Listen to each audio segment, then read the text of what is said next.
আজ আমি আপনাদের সঙ্গে শেয়ার করব কটা পটল আর একটা ডিম দিয়ে মজাদার একটা রেসিপি। একঘেয়েমি পটলের তরকারি খেতে খেতে যখন মুখের স্বাদটা মনে হয় একটু বদল করি, সেই সময় কিন্তু এই রেসিপিটা একবার অবশ্যই ট্রাই করে দেখতে পারেন। আর ঘরে থাকা সামান্য কিছু উপকরণ দিয়ে কিন্তু এই রান্নাটা তৈরি হয়ে যায়, আর এর স্বাদও কিন্তু হয় দুর্দান্ত। গরম গরম রুটি পরোটার সঙ্গে কিন্তু এই রেসিপিটি অসাধারণ লাগে। এরম পটলের এই রেসিপি থাকলে কিন্তু একটা রুটি বেশি খেতে ইচ্ছে করবে। নমস্কার বন্ধুরা, অনুশ্রী রান্নাঘরে আপনাদের সবাইকে স্বাগত। রেসিপিটি তৈরি করার জন্য আমি এখানে 250 গ্রাম পরিমাণে পটল নিয়েছি। পটলগুলোকে এরমভাবে খোলা ছাড়িয়ে নিয়েছি একটা ডিম, আর নিয়েছি 4 চামচ পরিমাণে বেসন। এবার একটা গ্রেটারের সাহায্যে পটলগুলোকে আমি প্রথমে গ্রেট করে নেব।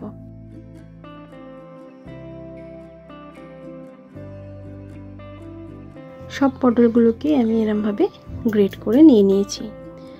এরপর আমি এখানে দিয়ে দিচ্ছি স্বাদ মতো নুন, দিয়ে দিচ্ছি 1/2 চামচ পরিমাণে কাশ্মীরি লঙ্কার গুঁড়ো, 1/2 চামচ পরিমাণে ধনের গুঁড়ো, আর 1/4 চামচ দিচ্ছি জিরের গুঁড়ো।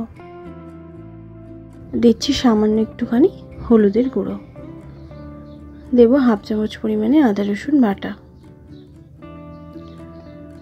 ভালো করে এই উপকরণগুলোকে মিশিয়ে নেব।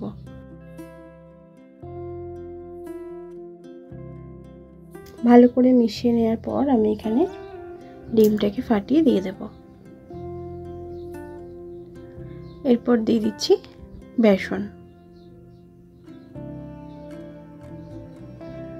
ভালোভাবে মিক্সড করে নেব। ব্যাটারের কনসিস্টেন্সিটা কিন্তু এরকমই আমি রেখেছি।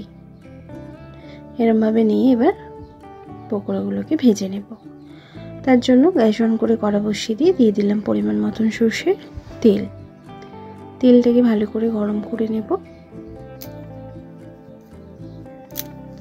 এরপর আমি এখানে চামচে করে পকোড়াগুলোর জন্য আমি তেলেতে দিয়ে দিলাম। ফ্লেমটা কিন্তু লো করে রেখেছি। সব পকোড়াগুলো আমি এবার ভেজে নেব। লো টু মিডিয়াম ফ্লেমে এখানে আমি ভেজে নিচ্ছি। একটা পিঠ এরকম লাল হয়ে গেলে উল্টে দেব অন্য পিঠটা ভাজার জন্য।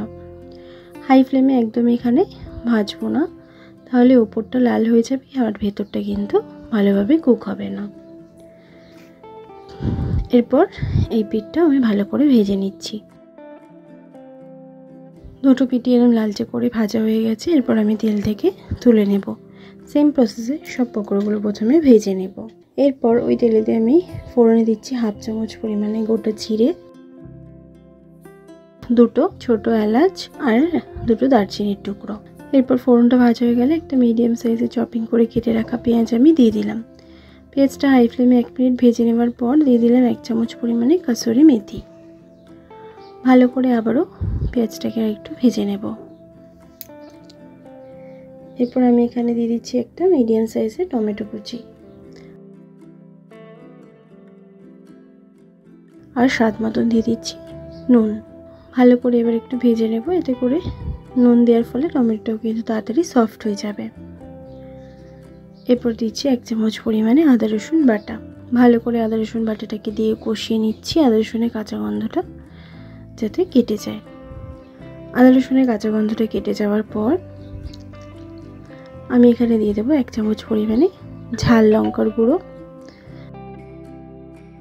1 চামচ পরিমাণে ধনের গুঁড়ো, 1/2 চামচ পরিমাণে দিচ্ছি জিরের গুঁড়ো, আর 1/2 চামচ পরিমাণে দিয়ে দিলাম হলুদের গুঁড়ো। দিয়ে দেবো সামান্য একটুখানি জল।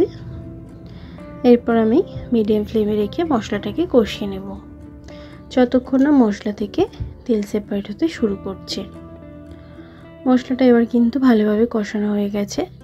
এরপর লো ফ্লেম করে গ্যাসের ফ্লেমটা এবার লো করে 3 চামচ পরিমাণে আমি দই দিলাম। দইটাকে দিয়ে একটু কষিয়ে নেব। দইটা দেওয়ার পর হাই ফ্লেমে আমি কষাবো না, অনেক সময় দই দেওয়ার পর কিন্তু কেটে যায়, সেই জন্যই লো ফ্লেমে কষিয়ে নিলাম। এরপর দিয়ে দিচ্ছি 1.5 কাপ পরিমাণে জল। গ্রেভিটা আপনারা যে যেমন খাবেন সেই হিসেবেই কিন্তু এখানে জলের পরিমাণটা অ্যাডজাস্ট করে নেবেন। ভালো করে নাড়াচাড়া করে নিলাম। গ্রেভিটা ফুটে উঠতে শুরু করে দিয়েছে। এরপর ভেজে রাখা পটলের বড়াগুলো দিয়ে দিলাম।